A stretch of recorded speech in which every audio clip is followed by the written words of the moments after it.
비속어 논란에 이어서 감사원의 문재인 전 대통령 서면 조사 통보를 놓고 여야 대치가 가팔라지면서 신구 권력이 또다시 충돌하는 것 아니냐는 전망도 나오고 있습니다. 대통령실은 공식 입장을 내지 않으면서 일단은 거리두기에 나섰지만 민주당의 공세 수위가 높아지며 신구 정권의 전면전 가능성도 제기됩니다. 박서영 기자입니다. 문재인 전 대통령에 대한 감사원 서면 조사 통보를 둘러싼 여야 설전 속 대통령실은 공식 입장이 없다는 뜻을 공고히 했습니다. 대통령실 관계자는 감사원이 직무상 독립기관인 만큼 대통령실이 입장을 내는 건 부적절하다고 말했습니다. 거리 유지에 나선 건데 여전히 진상규명 필요성은 강조하고 있습니다. 또 다른 대통령실 관계자는 많은 이들이 진실규명을 해야 한다는 데 공감해왔고 이를 위해 조사는 불가피하다고 설명했습니다. 감사원 역시 사실관계 확인을 위한 절차였다며 전례도 있다고 해명했습니다.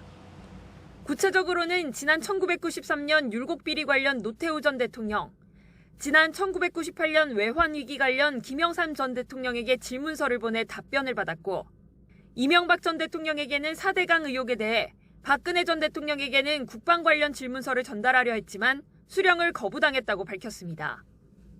하지만 민주당은 전 정부와 야당을 겨냥한 정치 보복 감사라며 그 배후로 윤석열 정부를 지목했습니다.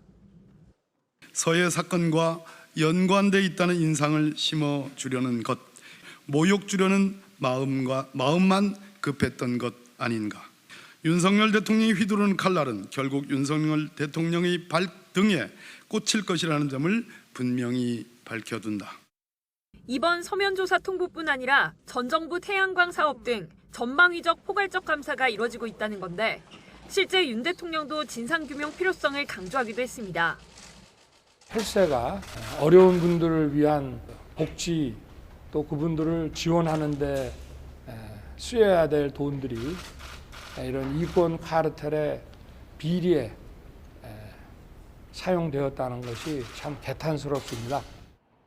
대통령실이 일단 숨을 고르고 있지만 야권이 윤 정부를 향한 강도 높은 비판을 이어가는 만큼 전현직 대통령의 전면전으로 번질 가능성도 배제할 수는 없어 보입니다.